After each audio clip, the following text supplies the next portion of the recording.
لا توري كمي أمر من دا بس لا بابتكي قرن دكين أويش فتوادانا زور جار كساني كشار زعيان بريال لسركم ولك بابتي قرن ددن كبراسي بيمسكا كساني شارزا أو كساني عيني بتوان أم فتوانا بدنو كاري همو كسجنية لبروي فتوادان براستي كمالك ركاري هي كمالك بيجي هي كبيمسكا رتشاو بكرة بويكا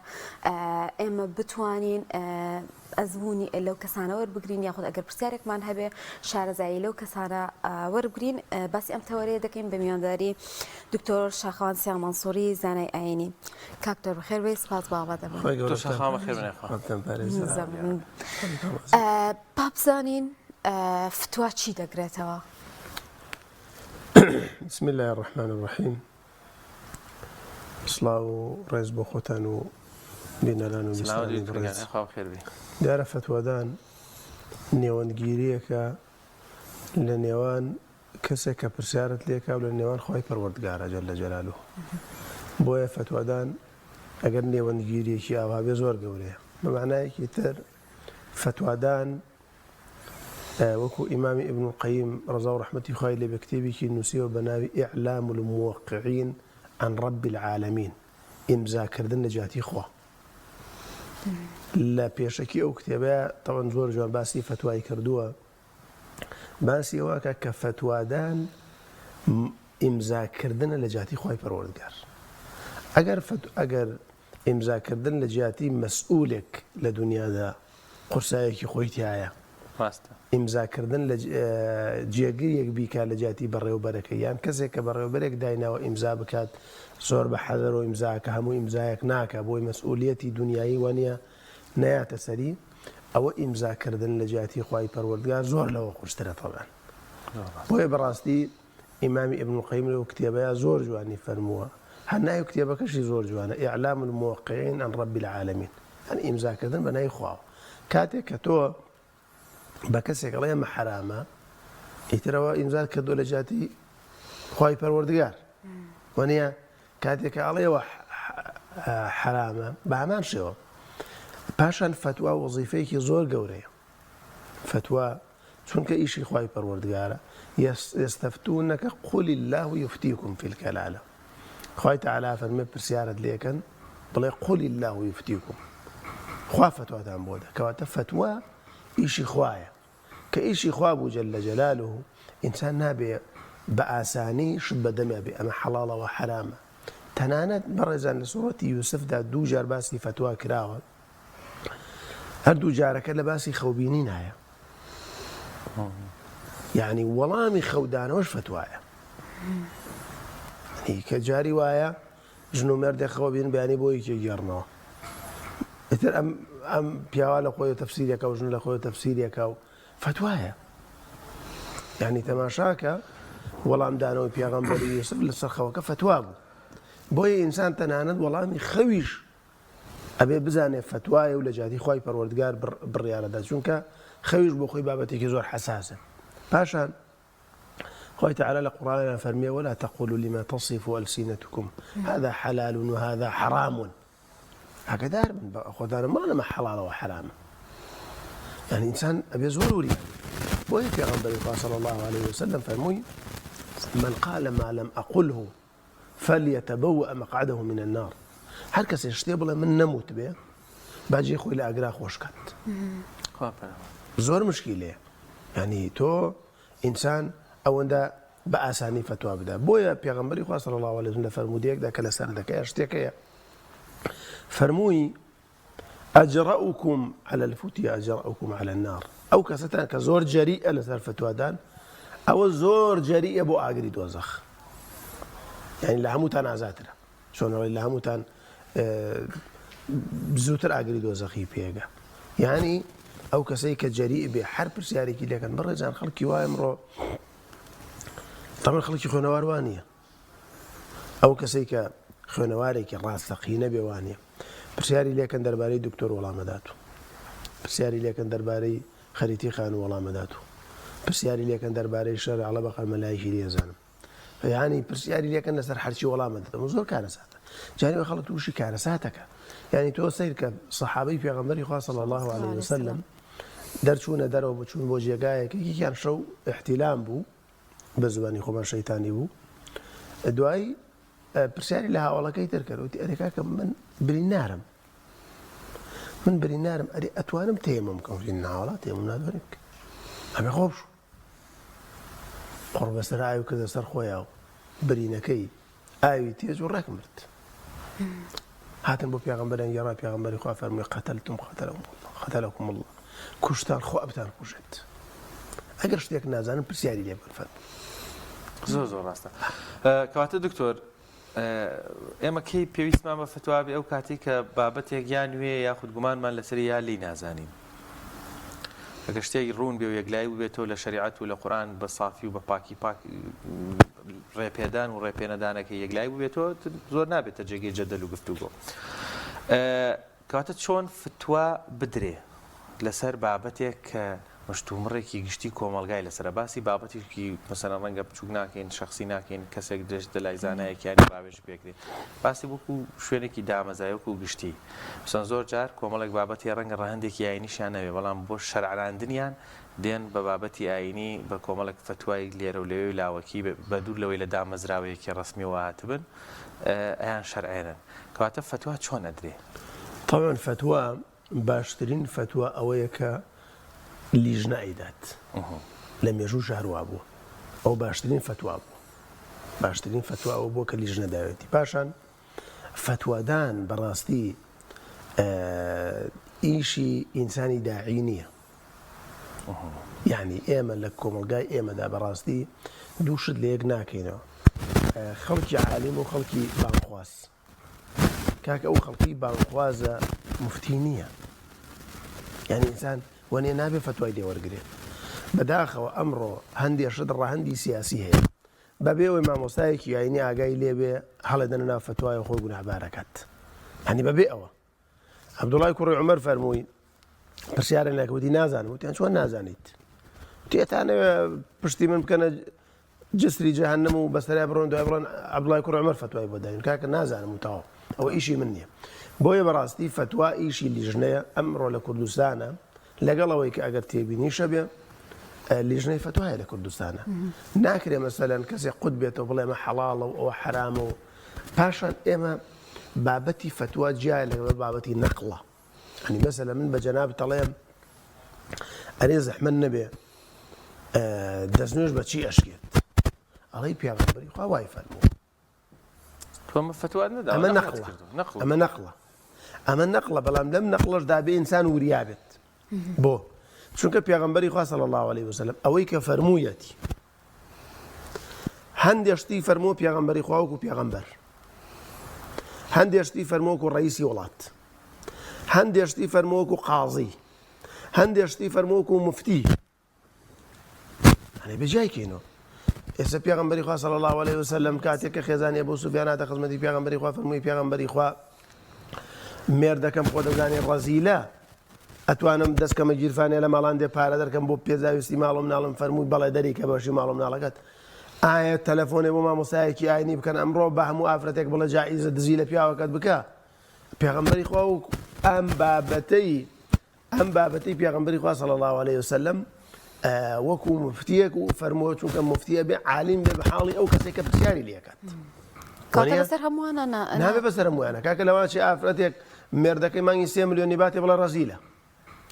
ئافرەتێکیش مێردەکەی مانگی 300,000 باتێ بڵێ ڕەزیل نییە وەنیە لە کەسێکەوە بۆ کەسێکی تر بۆیە فتواکە ئەگۆڕێ بە پێویستانەکان بۆیە ئەمڕۆ لە کوردستانی مێ بەداخەوە کابرا دێ شتێکەکە قۆڵبڕینی خەڵکی تایە ئەوێ بەرگێکی دینی بەبەرا بکات کارەساتە بەڕاستی خەڵکی وایە هەر پرسیارێکی لێەکەن عەبدوڵای کوڕی مەسعود فەرمووی من أفتي في كل ما يسألونه فهو مجنون يعني من حاجتي كابرسياري ليكون والله باتو هو براسي شيخ عبدالله فرمووی بۆیە ناکرێ مامۆستایە کەسێک بانگیەکە لە هەر بابەتێکدا کە ئەو بێوێ بەدڵی ئەو فتوایەکی بۆ بدە کاکە وەڵڵا ئەمە ئیشی خوایە ئەمە حرامە ئەمە گوناحە مامۆستای ئاینی بێ بەڕێزان ئەمڕۆ شتێکی عەجیبتر پێیا بوو مقدمەی فتوایە دکتۆر زۆر باشە با پێشەوەی بچینە لای شتێک هەیە هەر دەربارەی ئەم مۆزوعی فتواوانە بوو بوورە ڕاشتەگرم یعنی تۆزە وازەحتر ڕوونتر بین لە بابەتەکە لە کۆمەڵگای کوردەواریە ئاماژەت بە خاڵێکی زۆر گرنگ کردیانی با بینەرانیش بەڕاستی لەمە تێبگەن کە بانخوازەکانمان جیای بکەینەوە بەڕاستی لە کۆرێمی کوردستان بانخوازێکی زۆر هەیە و هەروەها ئەمانە ڕەنگە مرۆڤی ڕازگۆ بن مرۆڤی پاک بن مرۆڤی بەدین بنوەنیە مرۆڤی باش بن بەڵام ئەمە مانایەوەنی ئەو هەچی ود لە ڕوانگەی شەرعیەوە مەسەلەن وەکو مامۆستا فەرمی وەکو فتوا لێی وەربگرێ ئەکرێ وەکو ڕێنمایی وەکو نەقڵێک هیچ کێشە و گرفتێک نییە بەڵام نابێ ئەمە وەکو جۆرێک لە جۆرەکان کە فتوا ئەبێ بەلیژ نەبێت ئەبێ دامەزراوەیەکی ڕسمی ئیش لەسەرکە دکتۆر بوو لە ڕاشم گرتی چکۆم خاڵانە گرنگن بۆی بینەران وەنیا لێتەوە تێبگەن گرنگن جامی وستمەوەتان ئەسکەن ئێستا شتێک پێیا بۆ زۆستەی لە بەلامەوە مقدمەی فتوا وایە ئەمەش بەڕاستی لای داعیەکانە طبعا لای خەڵکی مفتی و متخصص نیە و مامۆسانی کە عالیم و شارەزان يعني همو كتابي فقه بقرأ برو كتابي همو مذهب كان بقرأ فتواك نابيني لبيش فتواك وسيون دي تيابي كابرا لسر من برو سيون أخوة بيش فتواك بدا يعني عجيب بلامو والله وبالله وتالله أمشت آوايا والله وبالله وتالله أوي سرفت ربا بارا بدا قبولني جاري كاكا أصلا قال فتواش بديت فتوى چی پێویستی بە سوێنە هەموو کتێبی شەرا بگەڕە سوێنێکی دیانە لە فتوایە هەر ئوسلوبی فتوادانیشان وانە یعنی زۆر سەیرە بەلام ئەمە من ئەرزم کردن ئەو مامۆستانی کە ئاهلی فتوان لە کوردستانە تەمەن مامۆستای باشمانێ ئاهلی فتوان بەڵام بەداخەوە خەڵکی ئێمە ئەمڕۆ زۆر مشکیلن یعنی زۆر مشکیلن ئەو کەسێک کە ئاهلی فتوایە بەڵام ناونیشانێکی نییە زۆر دەرنەکەوتو خەڵک پرسیار لەوە ناکە يعني ما مصاي ويا من زانم دركوت بس رقمي يقول ولا كان نامي فتوى بدم خلق وازم لنا يعني خلق برسياري هلا برسياري وام بيك من خوم تلفون بو ما مصاي كم كزناي ناسي برسيار لو كم ام جا والله ما دمو باشا دكتور شاخوان كاتا مفتي كي دتوانه ببي بمفتي و اما بتوانين برسياري لكن لبابه فقهيه طبعا مفتي كومله مرجي هي بەڵێ وەکو ئیمامی نەوەوی ڕەزا و ڕەحمەتی خوای لێ بێ بە تەفاسیل باسی کردووە ئەو کەسەی کە موفتیە ئەبێ لە زبانی عەرەبیدا جارێ زۆر شارەزا بێت بۆ چونکە دەقەکان ئێمە دەقی قورئان و سونەت عەرەبین دەقی قورئان و سونەت عەرەبین کاتێک کە شارەزا نەبوو تووشی هەڵا بێت پاشان ئەبێ ئەم کەسە لە قورئان و حەدیثە زۆر شارەزا بێ بەڕێزان لە قورئان و حەدیثە زۆر شارەزا بێت یعنی من ڕۆژە لە پەنای کەعبەیە پیاوێکم بینی بە پیاوێکی تری ئەوت دەی سێ شۆڵی یەکەمی دەور کەعبە ڕاکە بە من ناتوانم ڕاکە دوایی تەوافەکەت قبوڵ نییە بیرم کردوتم کاکە ئەم پیاوە ئەگەر شارەزا بێت فتوا بۆم کەسا دەوای پێ ناڵێ بۆ چونکە پێغەمبەری خوا صلی الله علیه وسلم کاتێک کە چوو تەوافی کەعبە بکە کۆمەڵێک دڵ نەخۆش لێوێ بوون وتیان وەڵام محەممەد و هاوڵان نەخۆشن پیر بوون و پەکیان کەوتە پێغەمبەری خوا فەرمووی ڕاکە بۆ ئەوەی بۆ ئەوانەی بسەرمێنن کە ئێمە پیر نین و نەخۆش نین پەکمان نەکەوتووە سێ شۆط ڕایان کرد پێغەمبەری خوا فەرمووی بۆستە دوایی کە پێغەمبەر صلی الله علیه وسلم تەوافی کرد و ڕای نەکرد تۆ بێ ئەم ڕاکردنە ئەم ڕاکردنە حتا قیامەت لەسەر خەڵکی فەرەسکەی نابێ بۆ پێغەمبەری خوا بۆ وەزعێکی وەڵامدانەوەیەکی دەست بوو بۆ حاڵەتی ئەوێ یعنی زۆر مشکلەیە ئەمڕۆ پێغەمبەری خوا صلی الله علیه وسلم فەرمووی ئەگەر داتان بەلای یەهودیەکە شانی لێدەن با بەمڕۆ شانی لێ نادەی خەریکی ئەتکوژێت وانە ئەمە بێ بزانی پێغەمبەری خوا ئەمەی بۆ فەرمووە وانە لە چی کاتێکە ئەمەی فەرمووە سەبەبی وڕوودەکەی چیە بۆیە بێ ئینسانە شارەزا بێ بە قورئان و حەدیث شارەزا بێ بە عیلمەکانی قورئان و حەدیث یعنی کاکە جاری وایە فەرموودەیەکی سەریحە واتە معناکەی زۆر ڕوونە بەڵام ئەم فەرموودەیە صحیح نییە جاری وایە فەرموودەکە صحیحە بەڵام معناکەی سەریح نییە وانە ئەبێ زۆر وریایەوە بین پاشان ئەبێش ئەم ئینسانە شارەزای مەصادیری ئەحکام بێ مصادر أحكام كقرآن حديث أو كان تريش إجماع زانيان قياس شرعي من قبلنا استحسان أم بابتانا بابتي أصولين بابتي زور قرنق بوتي قشتن لنص زور قرنق بو إنسان أبي شارزاي أوج بباشان أبي إنسان كاتب فتوى دا شارزاي أو بي أبي كتياتي فتوى بودات ونيا أو بي أي كتياتي فتوى بودات بوي براستي زور قرنق أمرو برسياري وادي باور وقناعات بكن جاري وايا أبي سيدان روش دراسي بكتايك لايبيتو سيدان روش شكو بابتي كي تازية بابتي كي خرسة بابتي كي وند آسانية وكو إمام يكفر من رضا ورحمة خواه لبيت تابين فرمي والله خليك وايا برسياري واي ليكريا أجر لإمام عمر بكرايا برسياري واي ليكريا يكسر والله ما داته أجر لإمام عمر بكرايا هم أهلي بدري بوكو كلهم جافت وايا ده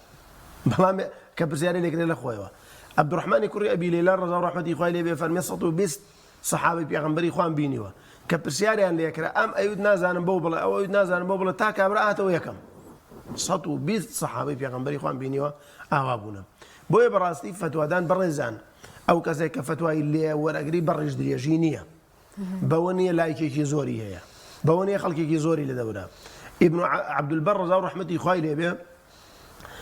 اشتيك من بو جريته كبراستي درسي تاعي بو أمر من الله قاسمي كري محمدي كري إمامي أبو بكر قاسم عنده كرزاء إمامي أبو بكر بو ابن عبد البر فرمي بياوي كاد بولاي وتي إمام قاسم بياوي كشهر زاج بو برسياري كم ديته وتي لا أحسنه براستي باش نايزانم يعني شي باش نايزاني من غيري توكاس ناسم من برسيار لتوكم تيكاك لا تنظر إلى طول لحيتي كاك دعوت لكم تماشاي رجل دريجين مكة وتماشاي زوري خلق مكة لدور ما تماشاي دوانا مكة والله نايزانم بياك دانش تقول لهم مزقودك وتي وازي ليه مينا لما باشتر لم شارانية لم عالمة باشتر لم شارانية وازي ليه مينا هر برسياري ليكن إمام قاسم كوري محمد فرموي أجر زبانم لبنا ببرم زورم بيخوشتر لوي فتوايك بدمك لين زانم فتواي بوانا دا نيت والله كاكا من كرو زي إمامي أبو بكر مو من خلق من دورة ومن ريش كاكا مرجني أو الريشي درياج بو إتر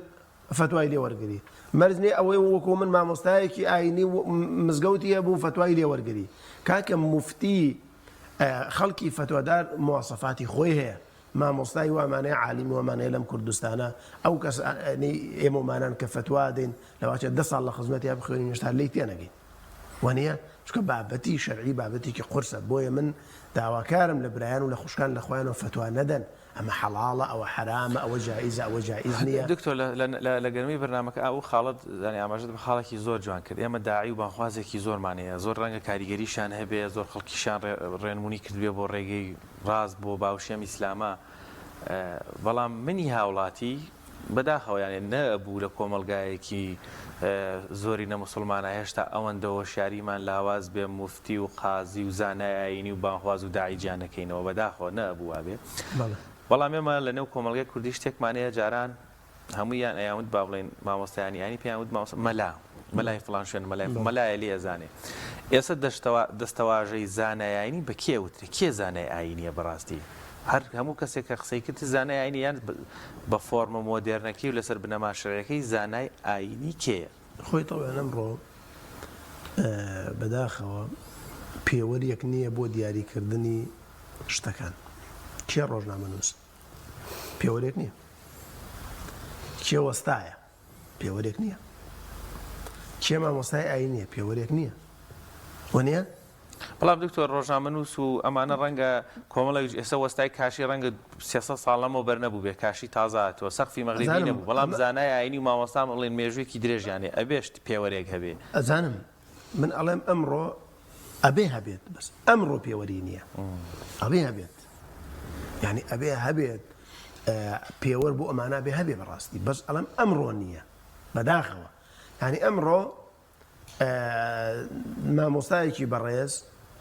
تازە ئیجازەی مەلایەتی وەرگردووە هەر کە ئەوەندەی کە جامانەیەکی کردە سەری 100 کەس دانیش لە خودبەکەیە لە دیجیتال میدیا ئەزان 200 لایکی بۆ هات ئیتر تەواو پێی وایە ئەمە ئیتر شان لە شانی ئیمامی شافعیەدا و وەکو ئەبوو حەنیفە فتوادا بێ فتواکانی بنووسرێتەوە خەڵکی پێ پابند بێ. ئەوە گرنگە بیزانین ئێمە ئیمامی مالک ڕەضا و ڕەحمەتی خۆی لێبێ ئەفەرمێ ئەمە بۆ ئەمڕۆ زۆر گرنگە ئەفەرمێ ئەخر ئیمامی مالک پێ زۆر گەورە بوو فەرمێ وەڵڵاهی فتوام نەدا هەتا 7 عالمی شاری مەدینە وتیان تۆ ئاهلی فتوادانی ئەمجا فتوامدا دانیان پێدا ناوە کە تۆ ئاهلی فتوایت ئەمجا فتوامدا ئەمە پێوەرە وانە ئەمە پێوەرێکی باشە ئەو مامۆستایانی کە ئاهلی فتوان بە کەسێک بڵێن کاک ئامە شایەنی فتوادان ئەمە عیلم و زانست و زانیارێکی ئەوەندەیە کە فتوا بدە بەڵام خەڵکی وایە کاکە یعنی نازانێ لاپەڕەیەک بە سەحیحی بخوێنێتەوە چۆن فتوا بدا کاک وانە ئەمجا بەڕاستی مفتی لە مفتیەتی ئەکەوێ گەر بە چاوێکی ئینتیقام و تەماشای خەڵکات چۆن یعنی مەسەلەن من لە حیزبێکم حاڵی بووی ئەم حیزبە بکەمە پێوەری فتواکەم فکرێکم هەیە ئەم فکرە بکەمە پێوەری فتواکەم ڕوونە فکرێکی بۆ نمونە لە مستەڵەحا پێوترێت ئەوەندە توندم هەیە خەڵک ینی تحملی ئەمەنەکە ئەو فکرەی خۆم بکەمە پێوەری یان فکرێکی ئەوەندە شلوشاومە ئەو فکرەی خۆم کاکە مفتی بێ بەڕەحم بێ بەرامبەر خەڵک ئیشی مفتی نییە ناردنی ئەم بۆ جەهەنەم و ناردنی ئەو بۆ باشت ئیشی مفتیەوە نییە بەداخەوە ئەمڕۆ خەڵکێکەیە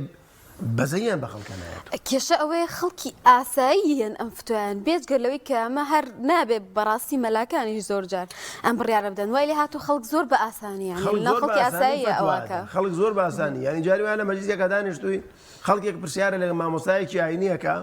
کابراایەک دانیشتووە لەم لە مەیانەکە ئیشەکە پێش مامۆستاکە وەڵام بدات بڕواکی دکتۆر بن بە گوێی خۆم ئەمەم بیستەوە توانە تۆچی بۆ مزگە و وەرە ئەمەمان بۆ یەکلایی کەرەوە ینی ئەمە پێوەرێک بێ بۆ ئەوی کە بەڕاستی من فتوای لێ وەربگرم یان لەبەر یەکێک لەشکێکی بەسەرەوەیە زۆر مشکلێ ینی تۆ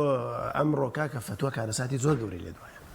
یعنی بەڕاستی کارەساتی زۆر گەورەی لە دوای ئەگەر خەڵکێک شارەزای عیلم نەبێ شارەزای شریعەتی ئیسلام نەبێ جاری وا بۆ میراتێک بەش کراوە هەر کەسە و بەشی خۆی بردووە بەڕێزە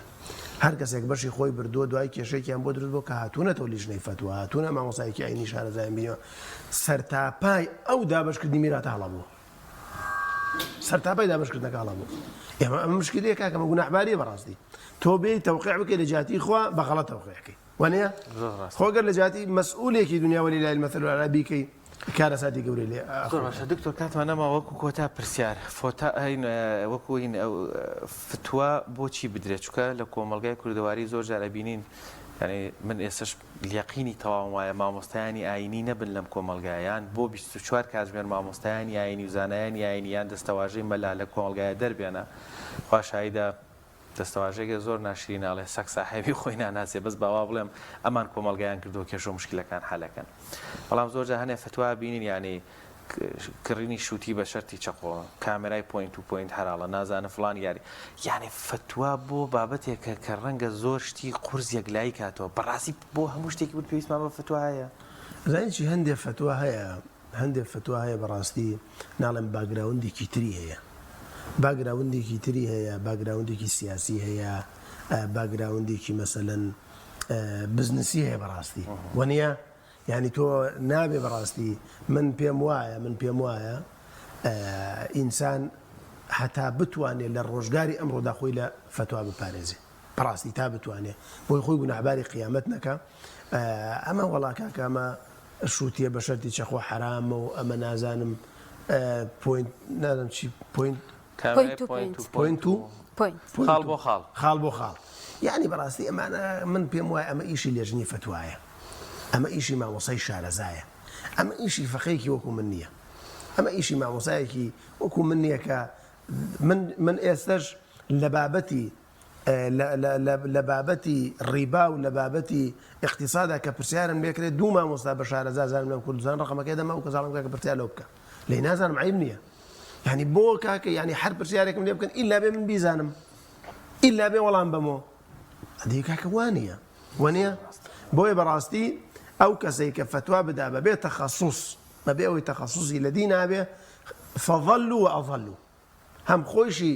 تووشی گومڕایە خەڵکیش تووشی گومڕایەکە وەکو پێغەمبەری خوا صلی الله عليه وسلم فەرمووی بۆیە بەڕاستی من دوو داوام هەیە لە کۆتایی بەرنامەکەی داوای یەکەمم لە کۆمەڵگا برایان و خوشکانی بەڕێز ڕەجاتی خواتان لێ یەکەم خەڵکێکەیە بانخوازە ئەم خەڵکە مەکەنە مفتی یعنی کارێک مەکەن کە ئەم پیاوە تووشی هەڵە بکەن شارەزان نییە خوای تەعالا دەم و لەفزێکی پێداوە بۆ ئامۆژگاری خەڵکی ئەمە مفتی نییە وەکو مفتی تەماشای مەکەن لەوە ئەچێ بانخواز بێ دکتۆر بێ لەوە چێ بانخواز بێ وەستا بێ لەوە چێ بانخواز بێ سایق سیارە بێ لەوە چێ بانخواز بێ وە نییە ڕاستە خوای تەعالا ئەو پلەی پێداوە لەوە چێ بینی خۆی و خوایشی شتێکی ئەوەندە پیرۆز و جوانی هەبێ کە خوای تەعالا قسەکانی خەڵک قسەی قبوڵەکە ئەمە مفتی نییە ئەو کەسەی کە مفتیە لە کوردستانی ئێمەدا ئەمڕۆ لەوە چێ بە پەنجەکانی دەست بژمێردرێن خەڵکی مفتی خەڵکێک کە بالفعل پێش ئەوەی وەڵامت باتەوە بیرەکاتەوە ئەم فتوایە ئەم ئینسانە ئەجری لە سەروەرەگرەیان سزای لەسەر ئەدرێت ینی بیر لەواکاتەوە بۆیە با کۆمەڵگای ئێمە بابەتی مفتی و بابەتی بانخواز لە یەکەنەوە ئەمە ئامۆژگارێکی ترم بۆ بەڕێزانەی کە پرسیاری شەرعیان لێکرێ بەڕێزان هیچ عیب نییە ئینسان پرسیارێک نەزانێ بڵێ دوای وەڵام دەدەمەوە هیچ عیب نییە مامۆستایەک با خەڵکی شارەزا بێت تەلەفۆن بۆ مامۆستایەکی لیژنەی فتوا ئاهلی فتوا بکە بڵێ کاکە مامۆستا ئەم مۆزوعە چۆنە با من تووشی هەڵا نەبم هیچی تیان نییە کاکە مەرجعێکی هەبێ بۆیە ئامۆژگارین بۆ مامۆستایانیش ئەوەی ڕجاتان لێ یەکەم با ئێمە بە ناوی فتوادان بە ناوی شەرع و کۆمەڵگا بەرەو ئاخاری خراپ نەبێت کابراایەک دێ بزنسیە بۆ خۆیەکە بۆ دێم بۆی حەڵاڵکەم ئۆکیشی منە وەنەیە با لیژنەیە کۆ بێتەوە لەسەر ئەو لیژنە بڕیار بدە چونکە فتوا وەکو لە ئەوڵ و ئەرزمکردن فتوا بە لیژنە بێ کەمترین خەڵێکیایە بەڵام بە تاکە شخصی بێ بەڕاستی جۆشتی نەفسیتیایە وەنیە ینی زۆر جار کۆمەڵی بابەت